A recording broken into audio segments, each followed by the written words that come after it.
citizens of the world, welcome to New Providence. Terra Nova was born from a dream, a vision of brighter tomorrows, a vision powered by human potential. Gaming is full of many different flavors. Sometimes you get God of War, sometimes you get Crackdown 3. It's your boy Perfect Shogun. And as an avid Xbox fan, it hurts me to see this game come out in the state that it did. I have to be honest. Now, that said, before I get into all the negative about the game, let me just say that I actually enjoyed playing it. Like I did. I had fun.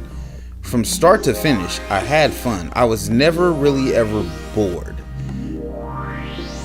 I was never really ever frustrated. Aside from in the beginning, starting out, you're very underpowered because this, of course, is a game where your objective really is to repeatedly do a few different mission types while leveling up your character through either jumping and finding floating orbs around the world, or punching shit to get stronger, shooting shit to get better weapons, driving to get better cars that turn into spiders and climb walls, or the tanks that you can just shoot shit up with. But at the end of the day, Crackdown is missing quite a bit. For starters, the bosses are uninspired. The bosses are incredibly easy to beat. There's no puzzle to defeating them. It's just shoot them and avoid damage, just like everything else in the game. So yeah, the boss battles aren't that great. Also, the graphics, while a bit dated, kind of detract from the experience. The frame rate holds steady at 30 frames per second, which is great, especially for an open world game. So there are a few technical issues with the game itself. What this game lacks is, it lacks on delivering the promise that we got 5 years ago with the cloud power destruction. It's unfortunate.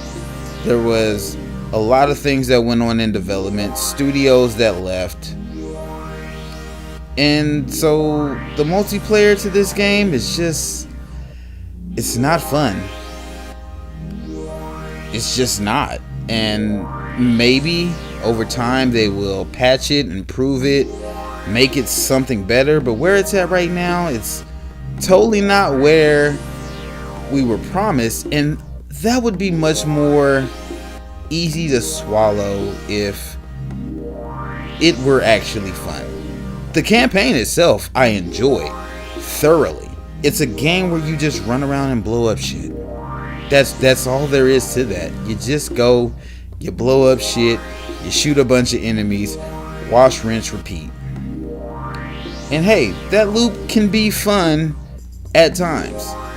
For some people it doesn't hold them over. For me, I don't know. Maybe I'm a simpleton and sometimes I just need a game to just unwind with. And this was a great game for that. But all that said, Microsoft should have made another very, very tough call and probably reduced the price that they were asking for this game. I know there's a lot of people who are like, yo, it's in Game Pass, blah, blah, blah. That's great. Play it in Game Pass, because I did. I already had Game Pass because I have a year-long subscription. I love Game Pass as a service, and putting all of their first-party titles in Game Pass is an incredible incentive for Game Pass. But they can't sit and try to charge for this game what they would for something premium like Halo, when this doesn't meet that standards. Microsoft, you should have called that audible. But we have what we have, and this is where it is. This game is fun. It's not worth $60, but if you have Game Pass, try it out. It's unfortunate where this game ended up, but That's where it is. It's your boy Perfect Shogun. Keep gaming.